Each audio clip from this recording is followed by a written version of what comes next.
Good evening, one and all. Welcome to the video. My name is Saumil Shah. In this video, I would be teaching you how you should manage your environment variables in Docker for dev, QA, and production.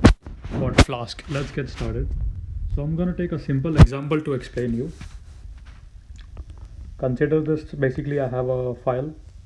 What beginners usually do is basically, let's say you have an API key. They will basically write their API key here.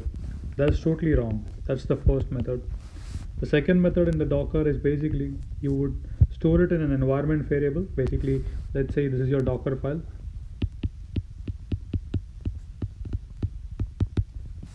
And let's say you have something called as name. And you would say something like this, environment is equal to.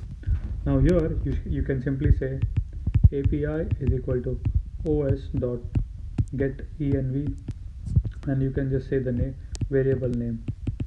Surely fine, this works fine, but as soon as the number of variable increases, like you would in a actual software development, when you are making an application, the environment variable list will keep on growing it, and eventually you will be confused in your Docker file, will be too cluttered and too big. So not this also. What I would recommend is basically something like this. So for development, consider you have two folders. This is the folder structure, right? The Flask folder basically has its Docker file, the unit test file, has an app.py, and of course can have a package here. We have Nginx, which is gonna do all the load balancing for us.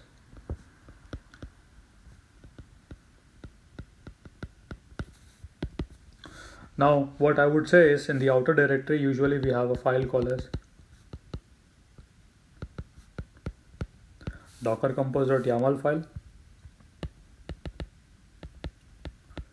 You should have a getignore file, right?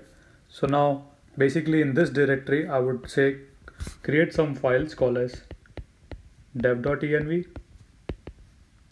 then create a file called as qa.env, which represents QA environment. Then basically you have a uat.env, and finally production.env. Make sure to include make sure when you're committing your code you're ignoring all the env files, okay?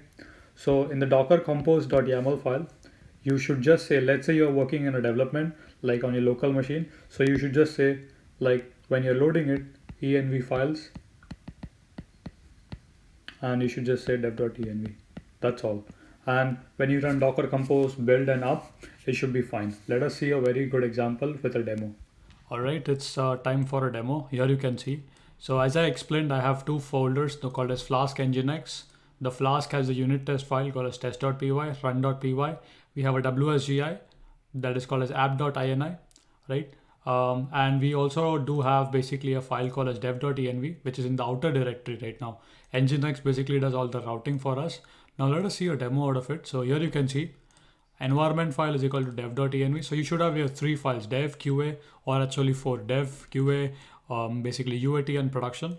And basically based on your environment, you should just keep switching your environment files.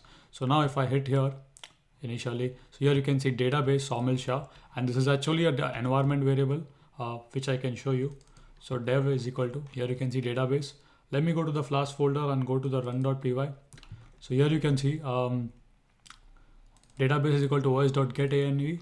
So basically this variable database should not change no matter your file changes like QA, dev and stuff. So your basically your URL or your values can change, but the variable is constant.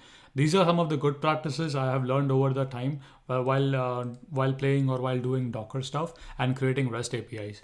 I hope this tutorial was very useful, and if you do think that this was useful, you can kindly give a like to this video, and if you have any more questions, kindly list your questions in the comment section below, right? So it's that simple. Basically you should include your env file in this, and you should not include your environment variables in a Docker file. And make sure in your gitignore file, when you're committing to the GitHub, everything, all the env files are ignored. You should not commit that as well. Thank you for watching this tutorial. This was a quick tip on Docker, and env files basically. Thank you for watching. One of the thing I just want to tell you, if you're doing Python, there is also called as load env. You can also use that, but I would not recommend using that. If you're using a Docker, highly recommended approach is this one. These are the best practices. Once again, thank you for watching. See you in the upcoming videos. Goodbye.